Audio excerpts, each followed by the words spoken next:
it's at the end, what the fourth industrial revolution will lead to is a fusion of our physical, our digital, and our biological identities.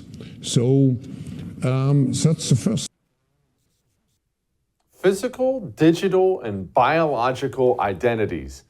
Man, that sounds creepy. Joining me now, Joe Allen, author of the book Dark Eon, to try to explain this stuff to us. Okay, Joe, I'm thinking about, look, I'm already confused, but I think about somebody like my father who just learned how to text message like yesterday.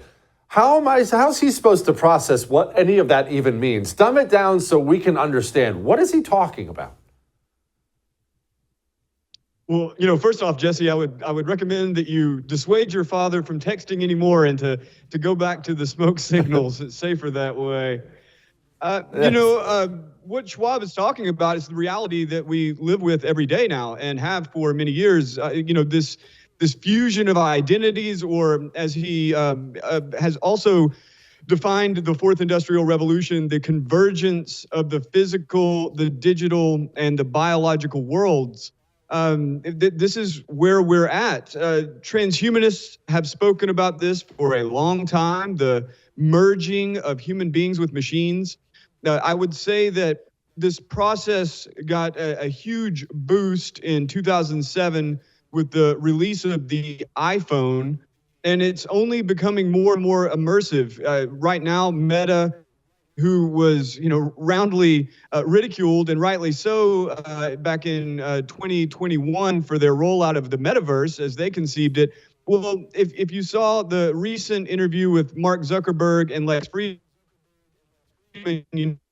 the technology is really moving along, and it's really a matter of adoption. What we're seeing is I hate to give the guy any credit, but exactly what Klaus Schwab is describing. We are seeing human beings and the society at large in a very rapid merger with the machines that we supposedly use as tools. Now those tools are using us. Okay, let's stop on that for a moment. That metaverse, that virtual reality, digital world of Facebook that was supposed to be all the rage and then wasn't. Why? Normally when these new fancy things come out, people, especially people who are more trusting than maybe you or I, they flock to them. They didn't in this case. Why? It's a good question. I think probably one of the biggest kneecaps was kind of an own goal from Meta.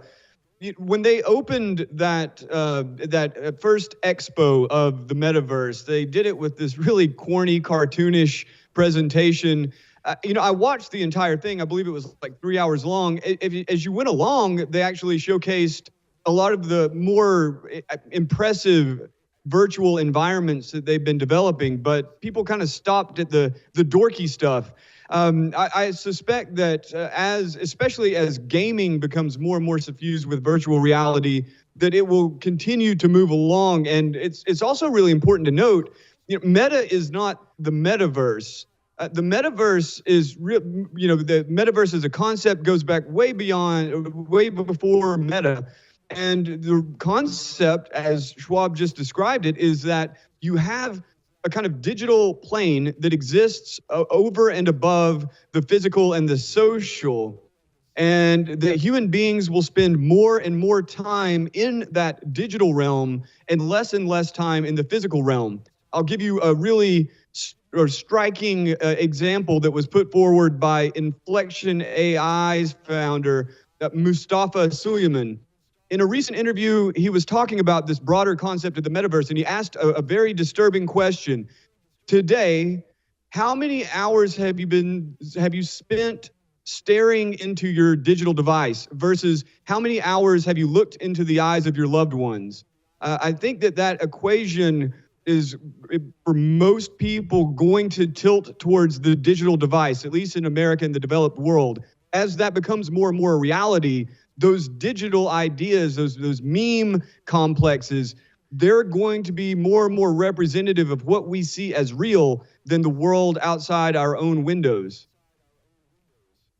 Okay, so what does this mean? Am I going to have a special helmet I have to wear around? Is it the phone? Is that the merge? Because that's what we have now. What's coming? Are they going to try to put a chip in me? I don't know I don't know if they'll have to try to put a chip into a lot of people, to be honest. I think that more and more, it seems that people will probably line up for it like they are at Whole Foods for their Palm payment system provided by Amazon One. I suspect that what you see now with the smartphone is going to extend out into more and more immersive technologies like virtual reality, perhaps more gradually than Meta would have anticipated, but it will do so nonetheless.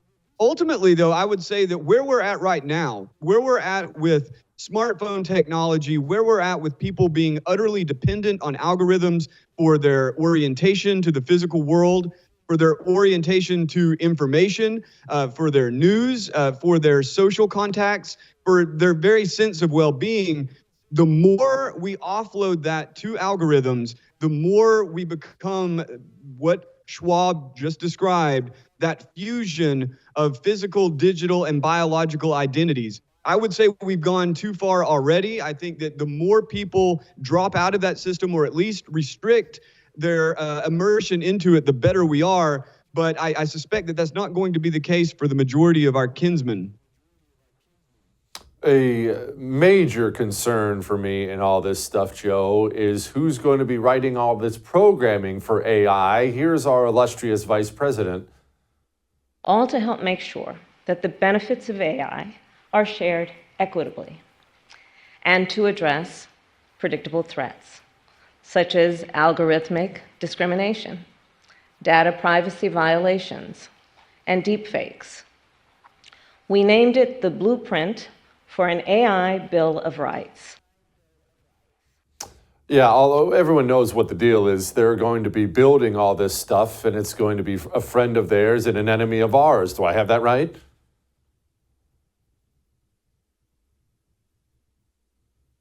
Yeah, one of the top items on the AI Bill of Rights is to create safe and effective. I believe we know that phrase from recent past. And what Harris is talking about, basically the White House and the federal government in general, they see this powerful engine, this algorithmic engine coming out of Silicon Valley. They see these advances in artificial intelligence, and they're basically wanting to hitch their cart to that horse.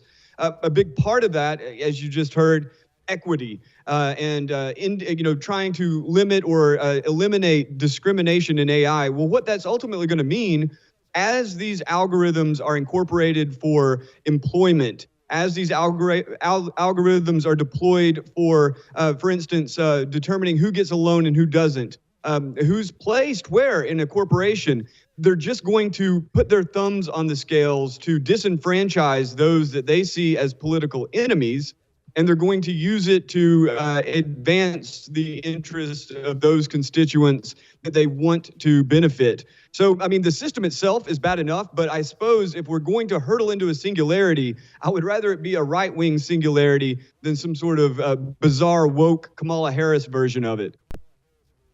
Is there anyone even remotely on the right working on this stuff, or do they already have control of all of it?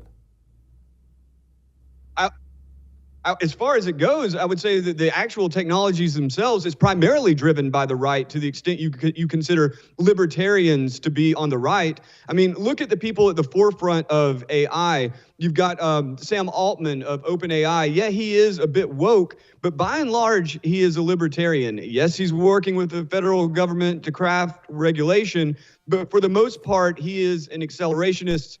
One of the issues that the board at OpenAI had with Sam Altman is that they believed that he wasn't being careful enough with the rollout of these technologies.